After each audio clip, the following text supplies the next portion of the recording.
এই পৃথিবীর মুখে সর্বপ্রথম ঘর যেটা সেটা হলো ইবাদতের ঘর বাইতুল্লাহ। এর আগে পৃথিবীতে কোনো ঘর ছিল না। ইন্না আউফালা বাইতিন উযিআ লিন-নাস আল্লাযী বিবাক্কাতা মুবারাকান ওয়া হুদাল লিল আলামিন।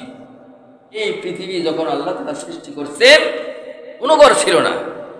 বাসা বাড়ি, মিল ফ্যাক্টরি, অফিস আদালত, দোকানপাট কিছুই ছিল না। সর্বপ্রথম ঘর হলো বাইতুল্লাহ।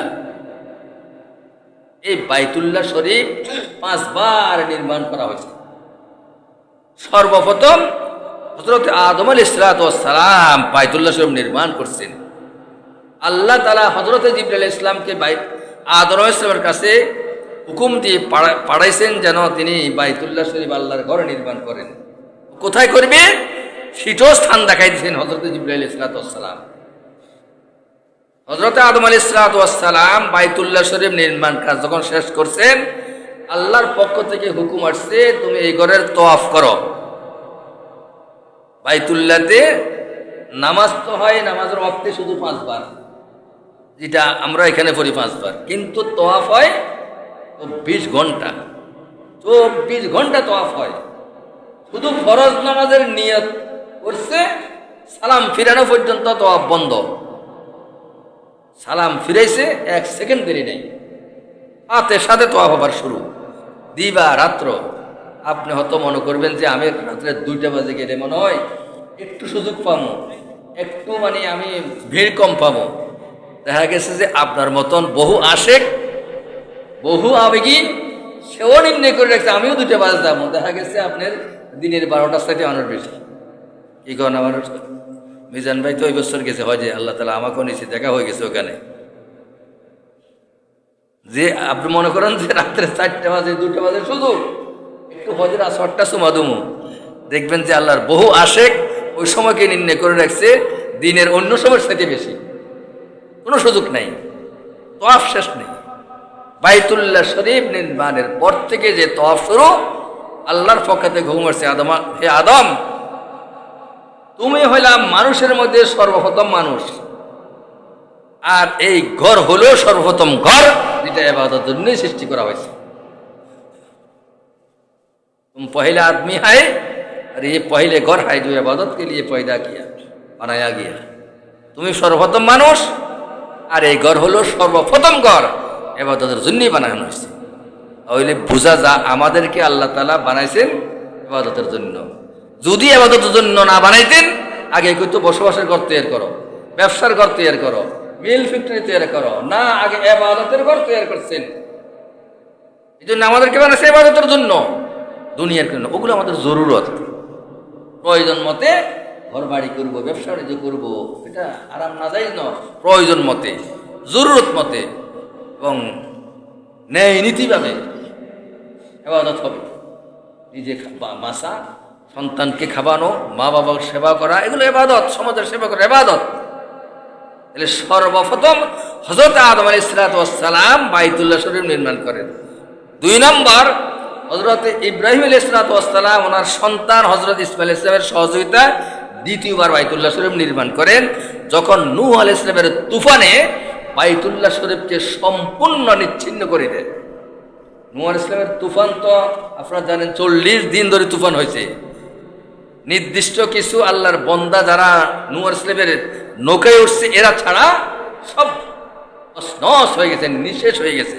বাইতুল্লাহ শরীফ ধ্বংস হয়ে গেছে, একবারে নষ্ট হয়ে গেছে। আল্লাহ তাআলার পক্ষ থেকে তখন আবার নির্দেশ আসছে বাইতুল্লাহ শরীফ নির্মাণের জন্য। হযরত ইব্রাহিম আলাইহিস সালাম তার সন্তান ইসমাঈল আলাইহিস সালামের সহযোগিতায় বাপ বেটা 2 জন বাইতুল্লাহ শরীফ নির্মাণ করছেন। তবে কোথায় বাইতুল্লাহ শরীফের চিহ্ন সেটা খুঁজে পাচ্ছিল না। জিবরাইল আলাইহিস সালাম আসি ওই স্থান নির্ণয় করে দিয়েছেন, এখানেই ছিল বাইতুল্লাহ, এটাই বাইতুল্লাহ। নির্মাণের পরে হযরত ইব্রাহিম আলাইহিস সালাম আল্লাহর কাছে ফরিয়াদ করলেন, আল্লাহ আমি আপনার ঘর নির্মাণ করছি, এখন কি করব?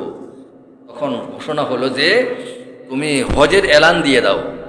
5 দিন ফিন নাস বিল হজ ইয়াতুকা রিজালান ওয়া আলা কুল্লি যাবিরিন ইয়াতিনা মিন কুল্লি ফাজ্জিন আমিক। 5 দিন ফিন নাস বিল হজ কিতাবে আসছে বাইতুল্লাহ শরীফের এই কন্যারে জাবালে আবু কুবাইস নামে একটা পাহাড় আছে, যেটা পৃথিবীর সর্বোত্তম পাহাড়। ওই পাহাড়ে উঠি তিনি এই ঘোষণা দিয়েছেন। এর আগে আল্লাহর কাছে ফরিয়াদ করছেন, আল্লাহ আমি যে এখানে হজের ঘোষণা দিব, এলান দিব, তখন তো আশপাশে কোনো বসতি ছিল না, জনবাবর শূন্য, কে শুনবে? আমার আওয়াজ শুনবে কে? আল্লাহ তাআলার পক্ষ থেকে হুকুম আসছে, তোমার শক্তি দিয়ে তুমি ঘোষণা দাও, এলান দাও, আমার কুদরতে সারা পৃথিবীতে বসে দিবে। এবং উনি ওখানে ঘোষণা দিয়েছেন, ওয়াজিন ফিন নাস বিল হজ, হজের ঘোষণা দিয়েছেন। কিতাবে লেখে রুহের জগতও আজ পৌঁছে গেছে, পাহাড়ে পর্বতও আজ পৌঁছে গেছে, সাগর মহাসাগরও আজ পৌঁছে গেছে। এবং ওনার এই এলান, এই আওয়াজে যারাই লাব্বাইক বলছে তাদের তকদিরে হজ আছে। রুহের জগৎ থেকে বলছে লাব্বাইক, দুনিয়ার জমিনে থাকে তারা লাব্বাইক বলছে। যারা লাব্বাইক বলছে তারা হজ করবেন। এবং কিতাবে লেখে যারা একাধিকবার লাব্বাইক বলছে তারা একাধিকবার হজ করবেন। এই জন্যই হাজিদের এহরাম বাঁধার পরে নামাজ ছাড়া জিকির হলো শুধু লাব্বাইক। ওই যে ওখানে বলছে লাব্বাইক, লাব্বাইক মানে আল্লাহ আমি উপস্থিত।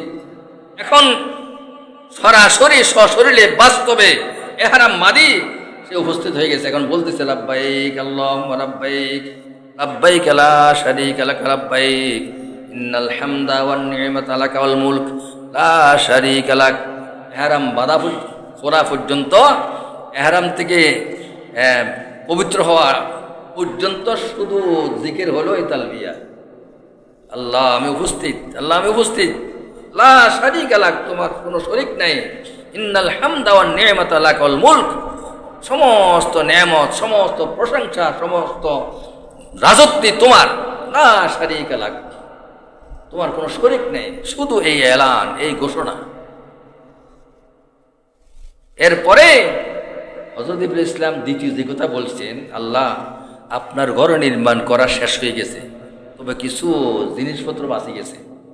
ঘর করার পরে কিছু বাঁচি যায় না, কিছু কণা, কিছু সিমেন্ট, বালিকণা কিছু বাঁচি যায়। হযরত ইসলাম চিন্তা করলেন যে একটা পবিত্র ঘর, এগুলো বাচ্চা আমি কি করব? আল্লাহ তাআলার কাছে অনুমতি চাইছেন, আল্লাহ আমি এগুলো কি করব?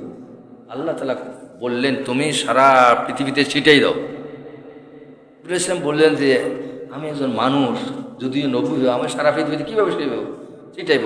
একই কথা, তুমি ছিটাও, আমার কুদরতে সারা পৃথিবীতে পৌঁছাই দিবে।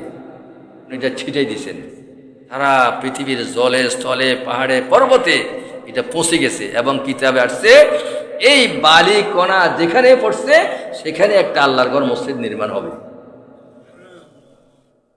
কিয়ামতের আগে হলেও নির্মাণ হবে, নিশ্চয়ই এখানে পড়ছে, এই জন্য আল্লাহর ঘর নির্মাণ হচ্ছে। যাই হোক, জুমার দিন কথা শেষ করে ফেলেছি। এই আল্লাহর ঘর, মসজিদ কিয়ামতের ময়দানে আমাদের জান্নাতে যাওয়ার যানবাহন। কিতাবে আসছে বাইতুল্লাহকে হুকুম করবে জান্নাতে চলে যাও। বাইতুল্লাহ শরীফ বলবো আমি যাব না। কেন যাবে না? বলে সারা পৃথিবীতে যত মসজিদ আছে এরা আমার সন্তান, এদেরকে ছাড়া আমি জান্নাতে যাব না। যে বাইতুল্লাহর অংশ, ওই যে কণা ছিটাইছে, কাঁচা হোক, পাকা হোক, ছোট হোক, বড় হোক, সব মসজিদ বাইতুল্লাহর কি সন্তান, বাইতুল্লাহর বেটি। বাইতুল্লাহ শরীফ বলবে ওদেরকে আমার সাথে সংযোগ করা ছাড়া আমি জান্নাতে যাব না। আল্লাহর কুদরতে সমস্ত মসজিদগুলোকে একাত্র করা হবে। সকল মসজিদ হবে ট্রেনের বগির মতো, আর বাইতুল্লাহ হবে ট্রেনের ইঞ্জিনের মতো, সংযোগ করা হবে। এবার হুকুম করব তোমার আবেদন রক্ষা করা হয়েছে, পূরণ করা হয়েছে, জান্নাতে চলে যাও। এখন স্থানীয় মসজিদগুলা বলবো আমরা যাব না জান্নাতে। আগে কি বলছে? বাইতুল্লাহ শরীফ বলছে আমি যাব না। এবং স্থানীয় মসজিদগুলা বলে আমরা যাব না। তোমাদের আবার কি দাবি? আমাদের দাবি হলো আমাদেরকে যারা মসজিদ হিসাবে নির্মাণ করছেন, আমাদের মধ্যে যারা সেজদা দিয়ে আমাদের মর্যাদা রক্ষা করছেন, আমরা সারা পৃথিবীর মধ্যে শ্রেষ্ঠ স্থান হিসাবে উপাধি পাইছি। আল্লাহর বন্দারা ইবাদত করার কারণে, সেজদা দেওয়ার কারণে আমাদের মর্যাদা আপনার কাছে এই পরিমাণ। তাদেরকে আমাদের ভিতরে ঢুকানো ছাড়া আমরা জান্নাতে যাব না। এই মসজিদের দাবি অনুপাতে এই এলাকার সমস্ত মুসল্লি যারা ছিল, আছে, থাকবে, সকলকে মসজিদে ঢুকানো হবে, আল্লাহ তাআলা সেই পরিমাণ বড় করে দিবে। এবার বাইতুল্লাহ শরীফ ইঞ্জিন হয়ে এক টানে সকলকে নিয়ে জান্নাতে চলে যাবে। তাহলে আমাদের জান্নাতে যাওয়ার গাড়ি কি? এই জন্য মসজিদের সাথে আমরা সম্পর্ক রাখতে হবে, আল্লাহর ঘরের সাথে তাল্লুক রাখতে হবে। সাথে সাথে আল্লাহর ঘরের মর্যাদা রক্ষা হবে আমলের মাধ্যমে। আমল কিন্তু মসজিদে শেখানো হয় না, আমল শেখানো হয় মাদ্রাসায়, মক্তবে, হেফজখানায়, নুরানি, কিতাব বিভাগে।